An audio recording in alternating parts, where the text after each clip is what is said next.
자, 오늘 금강경과 관련된 비밀 이야기를 해드릴 거예요, 사실은. 어디서도 못 듣는.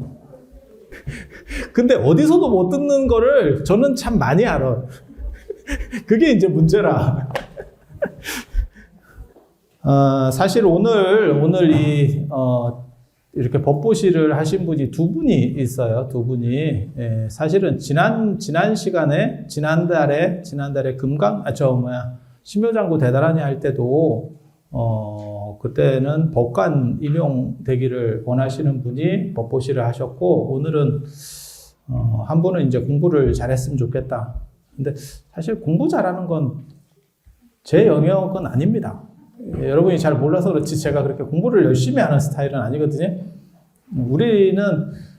저는 사실 살면서 제대로 공부해봤다라는 생각이 거의 없는 사람이에요. 저는 그냥 재밌으면 제가 재밌는 거는 계속하고, 재미없으면 안 합니다. 그리고 재미없어서, 안에서 막 예를 들어서 뭐 꼴등을 해도 신경을 안 씁니다. 그런 스타일들이 있어요. 그리고, 재밌어서 잘해서 1등을 해도 그거 별로 신경 안 씁니다. 진짜 자기가 좋아하는 일을 하면 뭐 잘했네 못했네에 대해서 거의 신경 안 써요. 거의 신경 안 써요. 그러니까 주변을 신경 쓰는 사람들은 대부분 진짜 자기가 좋아하는 일을 하는 건 아니야. 진짜 미쳐서 하면 거의 신경 안 씁니다.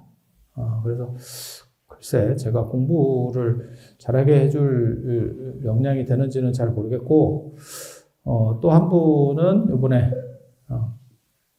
NC소프트에 가고 싶대요. IT 게임 기업 NC소프트 하면 리니지인데 요즘은 또 그런 쪽이 굉장히 좋습니다. 그래서 개인적으로는 이 법보시를 하신 분들이 다 뜻을 성취했으면 하는 바람을 가져보면서, 사실 이렇게 말씀드리는 게 여러분들은 어떻게 들으실지 모르겠지만 법보시뿐만이 아니고 원래 절에 이렇게 대중공양을 한다거나 시주를 한다거나 하면 이렇게 얘기해 주도록 되어 있어요. 이런 걸 보고 축도의례라고 합니다. 축도의례. 그러니까는 축성해 주고, 그러니까는 축원해 주고 기도해 주는 그러한 의례. 그게 고려시대 때도 다 그렇게 했습니다. 요즘 말로 치면 상도덕입니다. 받아먹은 사람의 상도덕. 그렇게 생각하시면 돼요. 그래서 그걸 축원해주고 기원해주고 꼭 그렇게 되기를 부처님께 발언해드리고, 원래 그렇게 예전부터 했었어요. 그러니까 제가 처음으로 하는 게 아니고, 제가 고려시대 논문도 쓰고, 그 다음에 삼국시대도 하죠. 삼국시대, 통일신라시대, 고려시대, 그 다음에 조선전기, 그 다음에 일제강점기. 이게 이제 제가 논문 쓰는 분야인데, 그러면 고려시대 때 다 그렇게 했었습니다. 그래서 이런 방식이 올바른 거고, 그리고 보시를 하면 저는 꼭 이름을 써야 된다라고 생각하는 사람이어서, 그래서 어디다가 보시를 하든지 꼭 이름을 여러분들이 쓰고 발언을 쓰고 그런 것들을 꼭 하세요. 그런 게 올바른 방식입니다. 그래서 무주상 보시 이렇게 해서 흔적이 없이 그러면 거의 못 받는데 그 공덕이 돌아갈 확률이 상대적으로 적습니다. 뭐하고 똑같은 거냐면 이 세상에 내가 은행에다가 돈을 넣어놨는데 어느 은행인지도 모르고 계좌번호도 모르고 내 이름으로도 안 해놨어. 그럼 못 찾습니다. 그럼 못 찾습니다. 그리고 세상에는 3가지 보가 있다 그래요. 결과가 3가지가 있다고 그래요. 그렇게 얘기하거든요. 부처님 말씀에 의하면 그게 현생보, 내생보, 부정보라고 하는 거예요. 현생보는 현생에서 좋은 일을 하면 현생에서 바로 받는 거예요. 그래서 기도할 때 제일 중요한 게, 제가 예전에 신묘장구 대단하니 할 때 그런 때도 그런 얘기를 해드렸는데, 기도할 때 제일 좋은 게 뜻이 구체적이어야 되고 발언이 뚜렷해야 돼. 네. 그러니까 뭐하고 똑같은 거냐면, 여러분이 돈을 꾼다라고 생각해 보세요. 그러면 내가 그 사람과의 관계를 다 생각해서 얘기를 하는 거예요. 내가 지금 이렇게 어떤 목적에 의해서 얼마가 필요한데 네가 얼마만 꿔줬으면 좋겠어 라고 구체적으로 얘기할 때 훨씬 확률이 높습니다. 필요한데 나 돈 좀 꿔줄 수 있어? 이런 식으로 접근하는 거는 사실은 확률을 떨어뜨리는 겁니다. 언제 갚을래? 돈 생기면 갚을게. 이런 식 접근법이 굉장히 안 좋은 방식입니다. 근데 불교에서는 대승불교에서 뭐 무주상보시 이런 얘기를 하니까 그게 그런 거 아니에요? 그렇게 되면 그게 부정보로 떨어집니다. 부정보는 뭐냐면 현생보는 지금 내가 해서 지금 받는 거. 지금 뭐 어떤 좋은 일을 해서 내가 결과를 받는 거. 그 다음에 내생보는 지금 내가 어떤 원인을 만들어서 다음 생에 받는 거. 부정보는 언젠가 받긴 받는데 언젠가 받아. 이거 별로 안 좋습니다. 이거 별로 안 좋습니다. 멋있기는 멋있는 것 같지. 뭐가 똑같은 거냐면 우리도 그런 거 있잖아요. 연말 연시에 뭐 좋은 일을 했는데 뭐 수방서 앞에 놓고 갔어요. 뭐 이런 거. 글쎄 그걸 멋은 있는데 그게 과연 과보로 돌아올 수 있을지는 그 의문입니다. 그래서 여러분들에게 필요한 거는 여러분들이 그게 마일리지가 막 엄청나게 많아. 그러면 그렇게 해도 돼요. 그렇게 해도 돼요. 그런데 그렇지 않으면 구체적으로 다 끊어놔야 됩니다. 그게 기도의 기본입니다. 그래서 그런 부분들은 여러분들이 꼭 생각을 하셔야 되고, 저 같은 경우는요, 향 하나 피울 때도 그 생각을 합니다. 뭘 좀 이뤘으면 좋겠다. 이렇게. 그 다음에 초 하나 키울 때도 그 생각을 해요. 그래서 제가 향 키우거나 초 킬 때 자세히 보시면 저는 이마에 댑니다. 이마에 댑니다. 그게 염원에서 그 에너지를 넣는 거예요. 그게 꼭 전달돼서 이루어졌으면 좋겠어요. 라는 생각을 하는 거예요. 그리고 제가 살아본 바로도 그렇고 여러분도 아마 똑같이 느끼실 거예요. 우는에게 젖준다는 말이 맞는 것 같습니다. 똑같은 자식이라도 계속 부모한테 뭐 해주세요 이렇게 계속 얘기하는 놈이 더 받아가요. 그리고 부모니까 뭐 알겠지라고 말하고 이렇게 생각하고 잘 안 하는, 얘기 안 하는 애들이 있어요. 굉장히 무던한 애들이 있어요. 잘 못 받아갑니다. 그래서 똑같아요. 부처님한테도 마찬가지고 뭐 보살님한테도 마찬가지예요. 우는 애기 젖준다는 말이 딱 맞는 얘기예요. 그래서 계속 얼굴 보이고 눈도장이 최고고, 그거 아세요? 인사를 할 때 그러니까 사람 인사 채용 뭐 이런 거 할 때 그게 뭐가 있냐면, 저는 언제나 실적이 제일 중요하다. 그 사람의 능력이 제일 중요하다라고 했는데, 우리나라 인사 기준에서 제일 중요한 거는 친정 인사. 그러니까 친한 놈을 뽑는 경우가 제일 많다는 거예요. 그래서 친한 사람, 안전한 사람, 나를 배신하지 않을 사람이 1순위고, 그 다음에 이제 역관인사라고, 역관인사는 건 뭐냐면 선거나 이런 때 세력을 만들어서 내가 예를 들어서 무슨 몇만 명 이상 되는 큰 조직을 하나 거느리고 있어. 그러면 정치인한테 얘기를 하는 거죠. 내가 당신을 지지해 줄 테니까 어떠한 자리는 나한테 줘. 이렇게. 그래서 관직을 사냥한다 그래서 역관인사라고 합니다. 역관인사.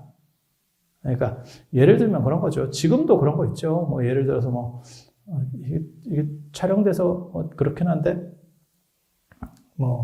노조 이런 것도 그렇게 하는 거죠. 큰 거대 노조들이 있으면 정치판에서 이렇게 누구를 후원하겠다, 누구를 지지하겠다 이러면서 어떤 거를 우리에게 나중에 네가 대통령이 되든 장관이 되든, 장관은 필요 없구나, 국회의원이 되거나 뭐 이러면 그러면 우리 쪽에 뭘 해줬으면 좋겠다, 뭐 이런 식으로 가는 거죠.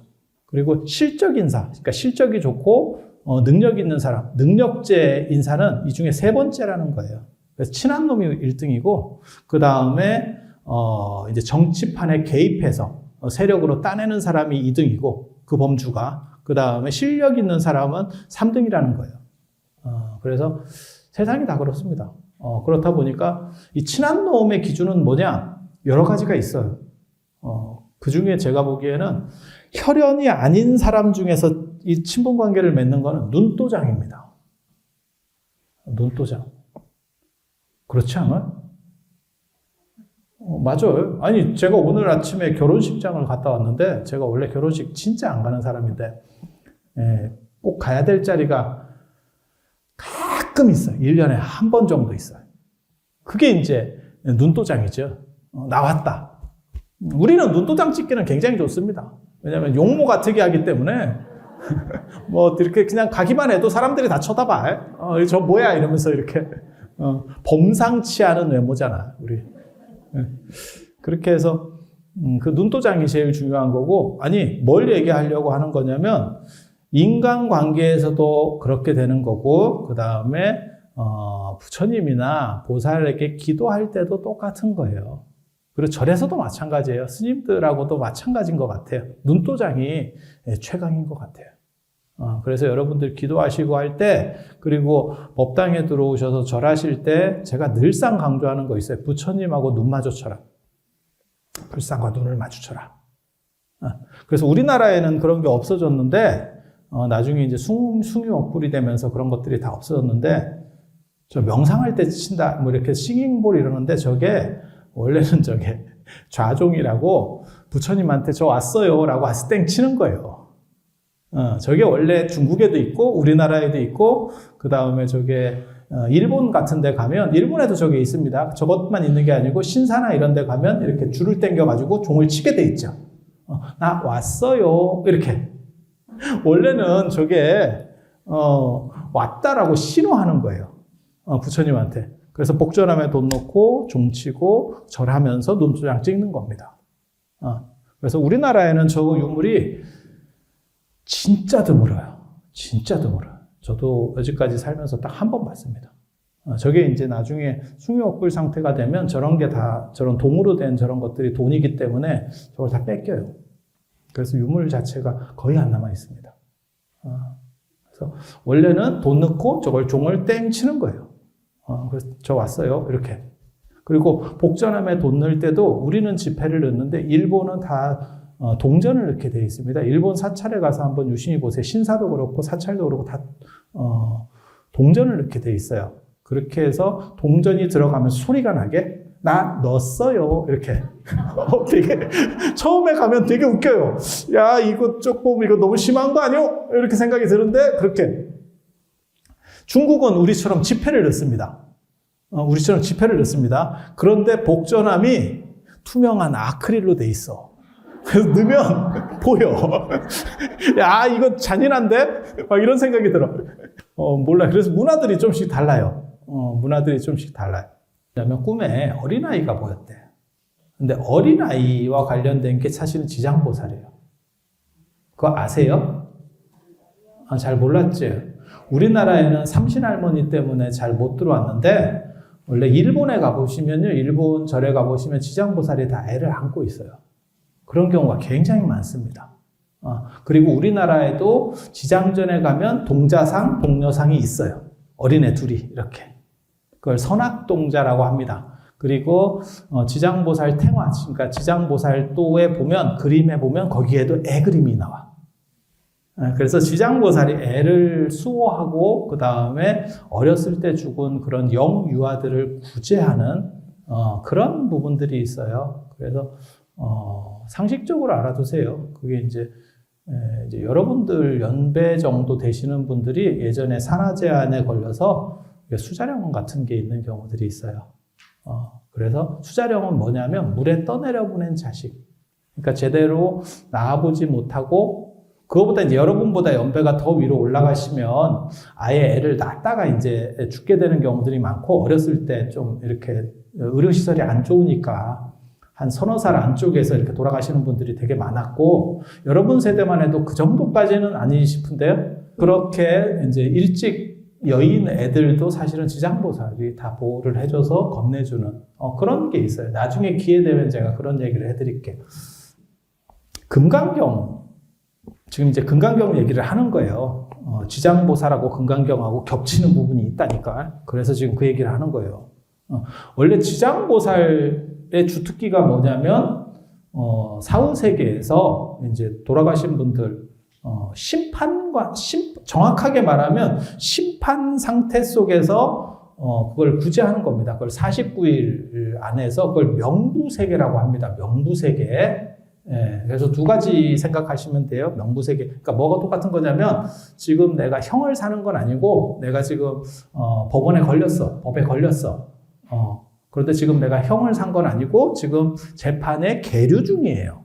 계류 중이에요. 그때 지장보살이 빼내줍니다. 그러니까 대형 로펌의 정관예우 정도 생각하시면 됩니다. 그게 지장보살의 역할입니다. 그리고 지옥에 가는 경우는 사실 달라요. 이런 명부하고 지옥하고는 다릅니다. 정확하게 말하면. 지옥에 간 경우 빼주는 광복절 특사 역할도 합니다. 그 두 가지 때문에 이제 사람들이 자꾸 헷갈려 하는데, 원래 지장보살이 그게 제일 세잖아요. 그죠? 그래서 지장보살을 모신 정각 중에 지장전도 있지만 명부전이라고 하는 데가 있어요. 월정사 같은 경우는 저기 아미타전에, 그 수광전이 아미타전입니다. 무량수, 무량광, 아미타유수, 아미타바하 이걸 줄여서 아미타라고 하는 거고, 무량수, 무량광에서 무량을 빼버리고 수광을 붙이면 수광전이에요. 그래서 수광전이라고 하는 거거든요. 거기에 지장보살이 옆에 전전세로 더부살이를 하고 있어요. 월정사는 그래요. 그 옆을떼기는 지장전이라고 써 있다니까요. 앞에는 수광전이고 지장전보다 더 범위가 커져서 시왕까지 모시면 명부전, 시왕전 이렇게 씁니다. 그렇게 해서 원래 지장보살 나와바리가 명부세계, 사후재판, 그리고 지옥이라든지 이렇게 상태 안 좋은 데 갔을 때 천도, 그렇게 가는 거예요. 그렇게 두 가지입니다. 그래서 사후재판 과정을 사식구제라고 하는 거고, 그 다음에 천도는 그 뒤로 넘어갔을 때, 그래서 지옥에 갔다거나 이렇게 상태가 이제 굉장히 안 좋게 됐을 때 그것을 빼주는 걸 천도라고 그래요. 그래서 사식구제하고 천도제는 완전히 다른 겁니다. 완전히 다른 겁니다. 원래 지장보살 같은 경우는 그렇게 명부세계랑 관련이 있는데, 그게 언제냐면 600년대 말에서 700년대 초에 명부세계의 어떻게 보면 대표주자로 지장보살이 딱 들어가요. 이런 보살신앙이라든지 부처님 신앙들이 시대에 따라서 조금씩 달라집니다. 대중들의 요구에 의해서 조금씩 달라집니다. 그러니까 일본 같은 경우는 지장보살이 애를 수호하고 어린애들을 이렇게 보호해주고 이런 역할도 했었다. 근데 우리나라에는 그런 부분이 거의 빠졌다. 왜 그러냐면 우리는 삼신할매가 생각보다 셉니다. 삼신할매가 지장보살만 막아내는 게 아니고 귀자모도 막아내요. 그래서 생각보다 셉니다. 그래서 지장보살을 막아내니까 우리나라는 약간 다른 패턴의 지장신앙으로 바뀌는 거예요. 이해가 되세요? 그래서 이렇게 시대마다 그쪽 문화권의 요청들에 의해서 신앙들은 변화해요. 그게 불교만 그런 게 아니고 모든 문화도 마찬가지입니다. 여러분 어렸을 때하고 지금하고 우리나라도 엄청나게 많이 변했어요. 그 중에서 문화적인 거, 인사하는 게 엄청 변했습니다. 저 어렸을 때는요, 어른들이 이렇게 좀 멀리 가시면 꼭 할아버지한테 절을 하고 갔어. 그리고 갔다 와서 절을 했었어요.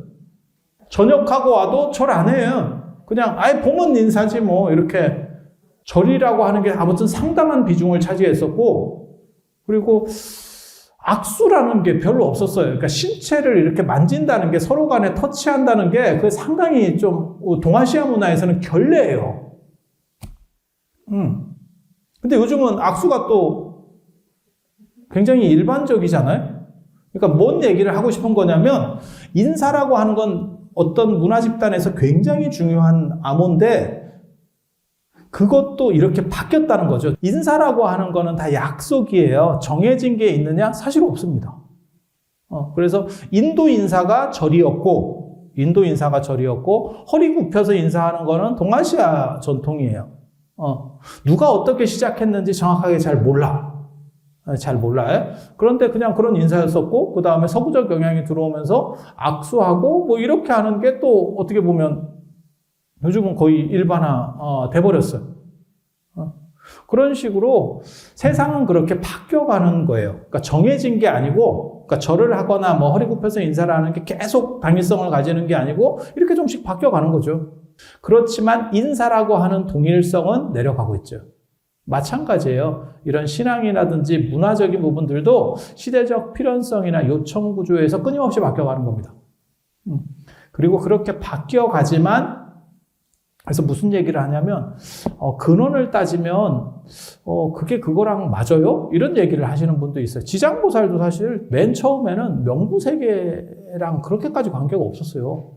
그게 600년대 말 700년대 초가 되면서 명부세계의 1인자, 이렇게 딱 규정이 지어지는 거예요. 그래서 그렇게 되면, 필연성에 의해서 변화가 이루어지는 거고, 뭐하고 똑같은 거냐면, 이렇게 되면, 그게 의미가 있습니까? 이렇게 물어보시는 분이 있는데, 사실은 그렇지 않습니다. 법도 마찬가지예요. 법도 정해진 게 따로 있는 게 아니고, 그것이 어떻게 사회적으로 합의를 얻어서, 동의를 얻어서 결정되면, 그것이 우리를 다시금 제재할 수 있습니다. 그래서 한번 규정이 돼버리면, 이건 문화적 에너지라고 하는 거예요.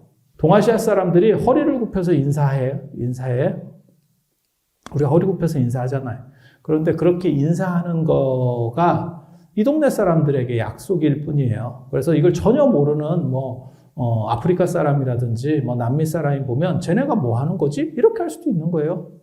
그렇지만 이 동네 사람은 그것을 인사라고 생각하고 제가 싸가지가 있네, 싸가지가 없네. 허리 굽혀서 인사하는 각도나 자세를 보고 제가 좀 삐딱한 것 같은데 이런 판단도 합니다. 우리.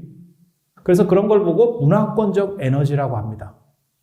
그러니까는 원래 아무런 의미가 없을 수도 있지만 그런 행위지만 악수도 마찬가지인 거죠. 그 문화적인 동의가 형성이 되면서 그 에너지가 만들어지는 거예요. 그러면 저 사람은 나를 좋아하는가 봐. 아니면 나에게 대해서 약간 삐딱한가? 이렇게 생각할 수 있는 거죠. 그리고 기도를 많이 하거나 이러면 그 기도하는 에너지들이 모여서 작동을 또 합니다. 그래서 지금 여러분들이 기도를 잘 하면 이게 기도한 에너지들이 이렇게 뭉게구름처럼 이렇게 찐빵에 수증기 올라오듯이 이렇게 올라와요. 그렇게 해서 유사일해로 기도했던 사람들의 에너지들이 뭉쳐있는 게 있어. 그것과 결합이 되면서 거기서 가피가 내리는 거예요. 그리고 그 앞에 그렇게 무슨 생각하시면 되냐면 그냥 피레침으로 번개 떨어진다고 생각하시면 돼요. 그리고 그걸 이제 잘 받도록 번개가 잘 위에서 떨어지도록 해주는 게 앞에 인도자입니다. 지금 여러분 앞에 이렇게 스님들 그게 이제 인도자.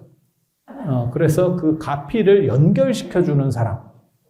그리고 그거는 어떻게 이루어져야 되냐면 간절함도 있어야 되지만 내가 번개를 막고 싶어. 예를 들어서 그랬을 때 간절함으로 맞는 게 아니고 머리를 높게 들어야지. 머리를 높게 들어야지. 그러면 나한테 떨어지는 거예요. 그래서 그 에너지에 어떻게 보면 서로 간의 동일성이라고 하는 유사성이라는 게 발생을 하면 그리고 그거는 대부분 간절함에서 이루어져요.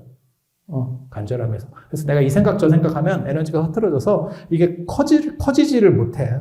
원래는 지장보살이 중요한 그거였었는데 어느 순간에 화엄경으로 바뀝니다. 명부세계에서 지옥에서 빠지고 싶으면 화엄경을 해라. 이런 얘기가 또 있어요. 여러분 잘 모르실 건데 이거 90쪽 한번 보세요.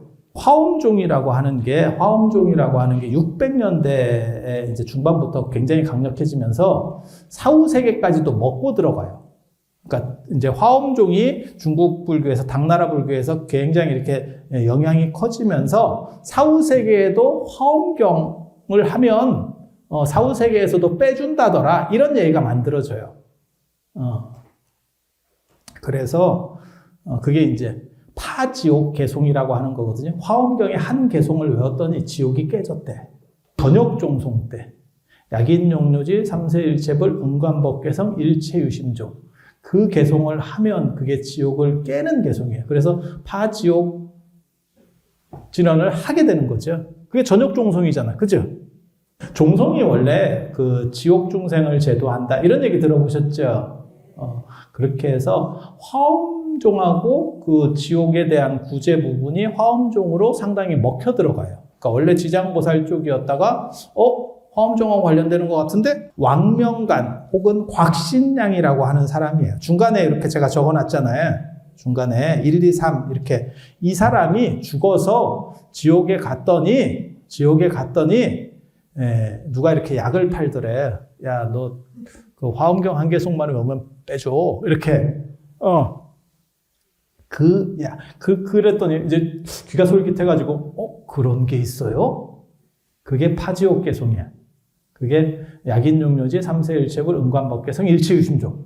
그런데 그걸 얘기해줬다고 얘기하는 사람이 누구냐면 지장보살이에요. 그러니까 무슨 얘기냐면 지장보살이 화엄종 쪽으로 붙었다더라.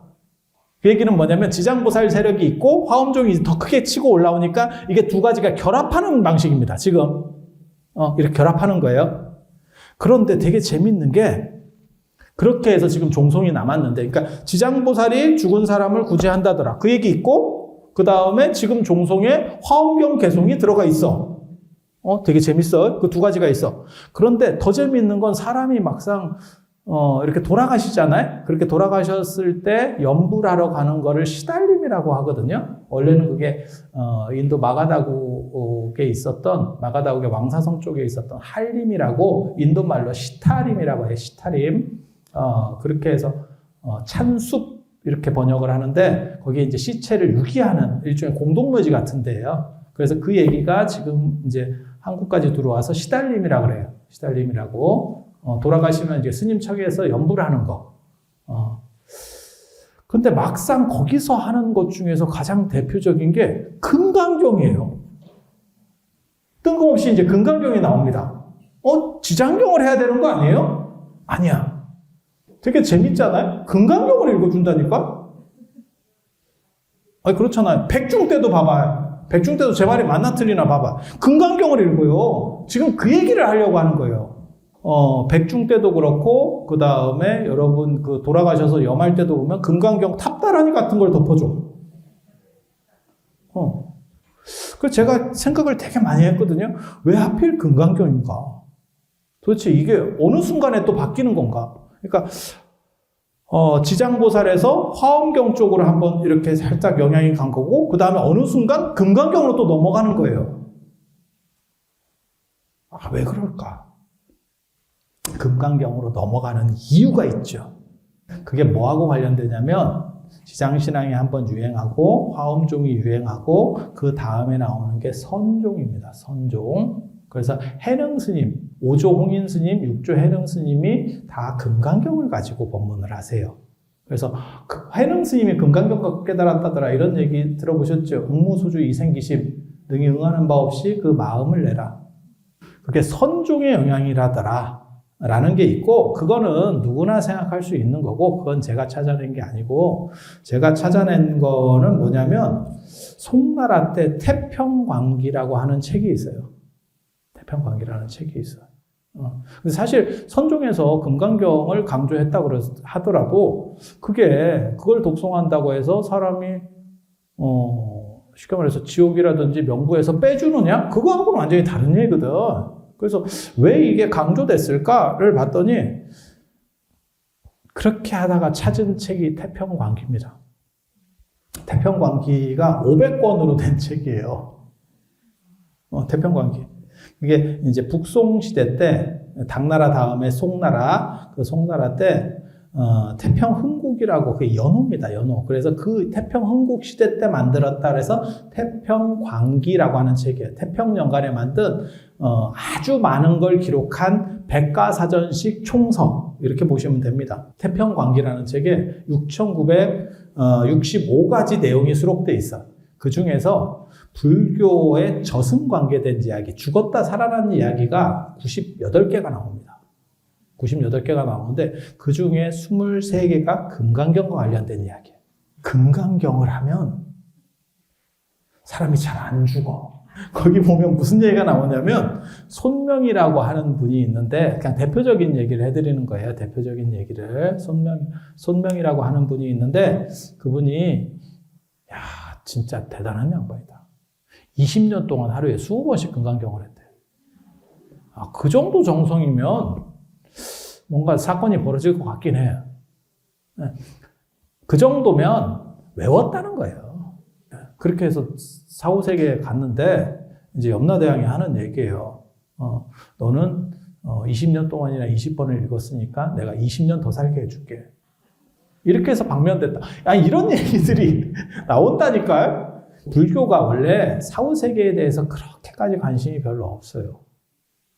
원래 불교는 그러니까 윤회한다고 생각하기 때문에 그건 또 다른 세계지 사후 세계가 아니거든. 근데 중국으로 넘어오면서 사후 세계 기간이 상당히 길어져요. 그게 왜 그러냐면 소상 대상까지 대상이 몇 년이냐면 2년, 만 2년입니다.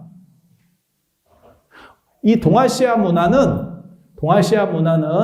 시작하면 1년을 먹는 거예요. 그래서 나이도 우리가 태어나면 한 살을 먹듯이 그래서 3년상 이러지만 실제로는 만 2년이요. 우리가 3살 하면 만 2살이거든. 대상도 3년상 이러지만 실제로는 만 2년이에요. 맞죠?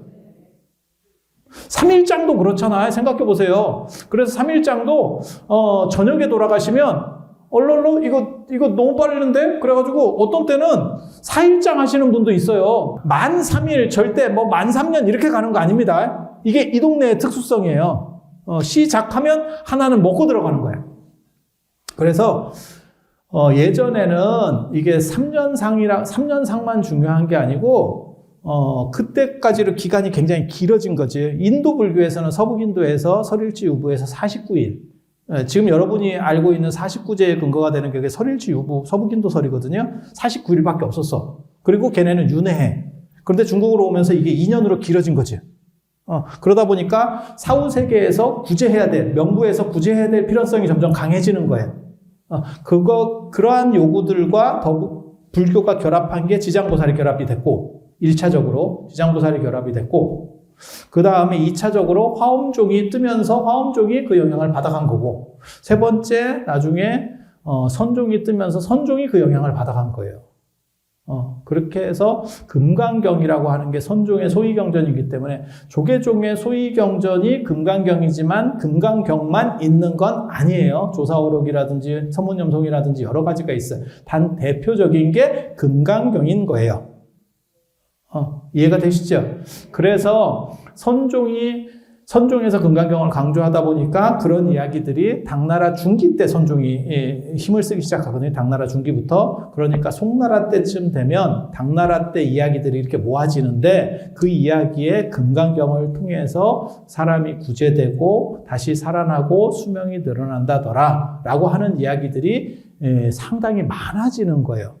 이거 내가 지금 밝히는 거라니까. 여러분들 진짜 너무 관심이 없는 거야. 여러분 지금 신설을 듣고 신설을 어디 가서도 금강경이 왜 사후세계랑 관련돼서 사람들을 구제한다더라, 돌아가신 분을 구제한다더라라고 하는 얘기 한 번도 못 들어요.